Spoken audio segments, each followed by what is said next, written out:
Assalamualaikum warahmatullahi wabarakatuh. Perkenalkan, nama saya Husnul Khotimah dari program studi pendidikan guru Madrasah Ibtidaiyah semester 2. Di sini saya ingin mempresentasikan daripada tugas dasar PKN yang berjudul Konsep Masyarakat, Bangsa, dan Negara. Perbedaan antara masyarakat, bangsa, dan negara, fungsi dan tujuan negara. Baik, yang pertama ada konsep masyarakat, bangsa, dan negara. Konsep masyarakat. Pengertian masyarakat adalah sekelompok orang yang membentuk sebuah sistem semi tertutup atau semi terbuka. Dengan kata lain, masyarakat merupakan interaksi individu yang berada dalam kelompok tersebut. Selain itu, masyarakat juga bisa disebut sebagai satu kesatuan atau kelompok yang memiliki hubungan serta beberapa kesamaannya, seperti sikap, perasaan, tradisi, dan budaya, yang dimana kelompok tersebut membentuk sesuatu keteraturan. Selanjutnya ada konsep bangsa.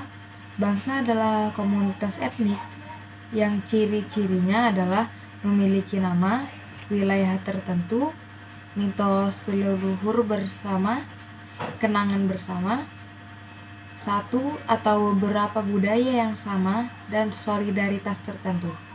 Bangsa juga merupakan doktrin, etika, dan filsafat, dan merupakan awal dari ideologi nasionalisme. Selanjutnya ada konsep negara. Negara adalah organisasi kekuasaan yang berdaulat dengan tata pemerintahan yang melaksanakan tata tertib atas orang-orang di daerah tertentu, yang memiliki kekuasaan tertinggi yang sah dan ditaati oleh rakyatnya. Baik, masuk kepada perbedaan antara masyarakat, bangsa, dan negara. Bangsa adalah kelompok masyarakat yang bersamaan asal keturunan, adat, bahasa, dan sejarahnya, serta berpemerintahan tersendiri.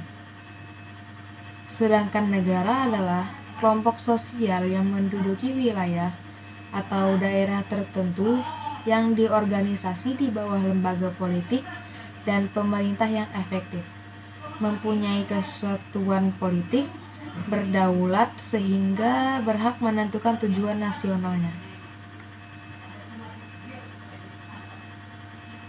Baik, di sini ada perbedaan antara bangsa dan negara. Yang pertama, bangsa, adanya gerombolan masyarakat yang menempati sebuah daerah tertentu. Adanya keinginan untuk bersatu di dalam diri setiap golongan. Lalu golongan tersebut memiliki keinginan untuk membentuk pemerintahan tersendiri. Adanya kesamaan budaya, bahasa, karakter, dan lain sebagainya yang dapat digunakan untuk membedakan dengan bangsa lainnya. Baik, selanjutnya ada negara yang terdiri atas penduduk, daerah, pemerintahan, dan kedaulatan. Pertama, ada penduduk, yaitu masyarakat yang bertempat tinggal dan memiliki kesepakatan pada dirinya tersendiri untuk bersatu. Lalu ada daerah, yaitu wilayah tertentu yang diduduki atau menjadi wilayah teritorial dari sebuah kedaulatan. Selanjutnya ada pemerintah, yaitu sebuah unsur yang memiliki kekuasaan untuk menjalankan roda pemerintahannya. Lalu ada kedaulatan, yaitu sebuah kekuasaan tertinggi digunakan untuk membuat undang-undang serta menjalankannya dengan semua cara. Adapun fungsi dan tujuan negara. Fungsi negara tersebut ialah pelaksanaan ketertiban, kemakmuran, dan kesejahteraan, pertahanan dan keamanan, serta fungsi keadilan.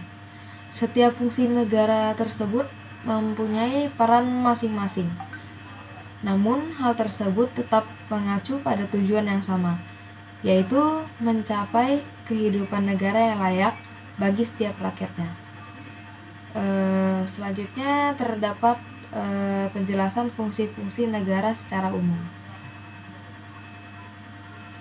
Yang pertama, melaksanakan ketertiban. Fungsi negara yang pertama adalah fungsi pengaturan dan ketertiban. Fungsi ini sangat penting, terutama untuk mencegah bentrokan-bentrokan maupun pertikaian antar warga negara. Yang kedua ada fungsi kemakmuran dan kesejahteraan. Fungsi ini sama juga pentingnya dengan seiring berjalannya waktu, terutama bagi negara yang menganut paham negara kesejahteraan welfare state.